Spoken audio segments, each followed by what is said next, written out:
Baik, bismillahirrahmanirrahim. Assalamualaikum warahmatullahi wabarakatuh.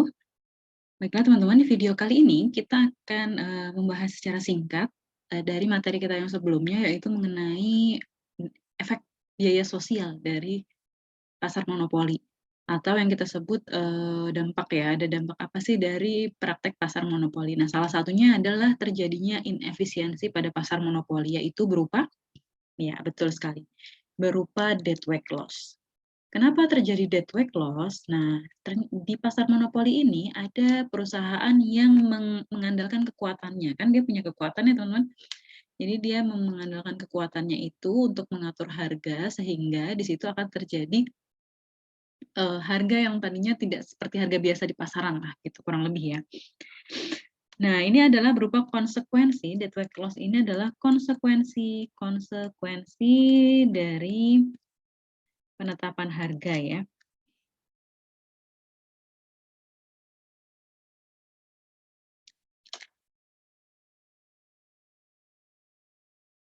Yang dibebankan oleh produsen.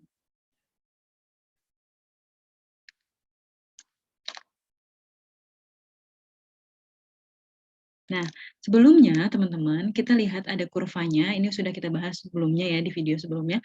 Nah, awalnya saat harga pada pasar persaingan sempurna, kita asumsikan harganya $5, di pasar persaingan sempurna itu harga sesuai dengan marginal cost-nya, atau tambahan biayanya dalam memproduksi. Jadi di harga 5, seorang pasar itu bisa menjual senilai 1.000 kuantitas.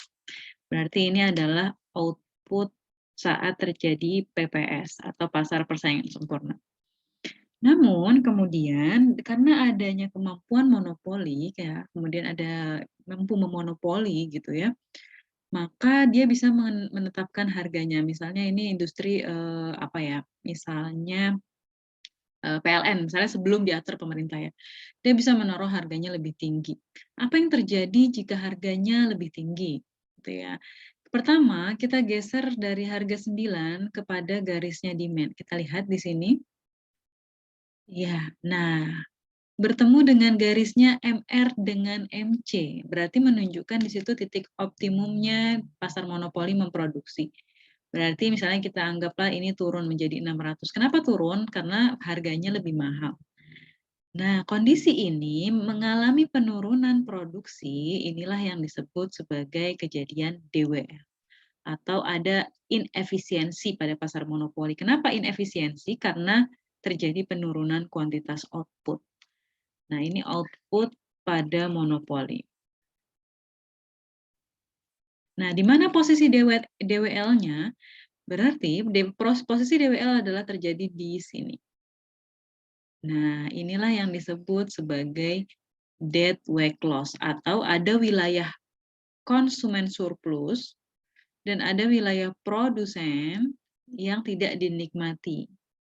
Gitu ya, tidak dinikmati oleh siapa-siapa. Untuk konsumen surplus, apa yang tidak dinikmati? Konsumen surplus ini yang tadinya dia bisa membeli barang, kemudian karena terjadi kenaikan harga, dia tidak bisa membeli barang tersebut lagi. Begitu juga dengan produsen, ada produsen yang tidak bisa bersaing di situ. Ya, otomatis dia hanya ada produsen yang paling kuat, yaitu yang memonopoli tadi.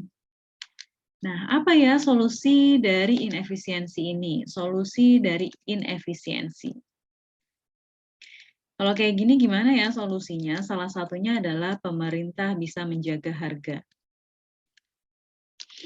Menetapkan ya, atau menetapkan harga. Jadi supaya nggak serta-merta yang punya kuasa bisa naikin harga tinggi-tinggi. Atau bisa juga yang sudah dilakukan oleh pemerintah, yaitu dengan mengatur dalam BUMN. Jadi diatur oleh badan usaha milik negara dan sebagainya dan sebagainya. Nah, kita lihat lagi teman-teman, di DWL untuk konsumen ini, konsumen itu membayar lebih banyak untuk barang mereka. Nah, sehingga itulah kenapa ada konsumen yang tidak bisa membelinya. Akhirnya hilang, konsumen surplusnya menghilang. Konsumen surplus hilang, ada juga produsen surplus yang hilang. Nah, demikianlah pembahasan mengenai efek dari monopoli atau biaya sosial dari monopoli yaitu yang pertama adalah inefisiensi yang berupa dead weight loss, ada wilayah yang hilang dikarenakan ada kenaikan harga. Dan apa solusinya? Pemerintah bisa ngatur harga, kemudian ataupun bisa juga jadi dikelola oleh BUMN, jadi nggak serta-merta bisa naik harganya. Nah, jadilah ini adalah biaya sosial yang berkaitan dengan distorsi konsumen dari harga monopoli. Jadi, distorsi itu adalah, apa ya namanya, intinya merugikan si konsumen tersebut. Nah, terima kasih, mudah-mudahan bisa teman-teman pahami. Assalamualaikum warahmatullahi wabarakatuh.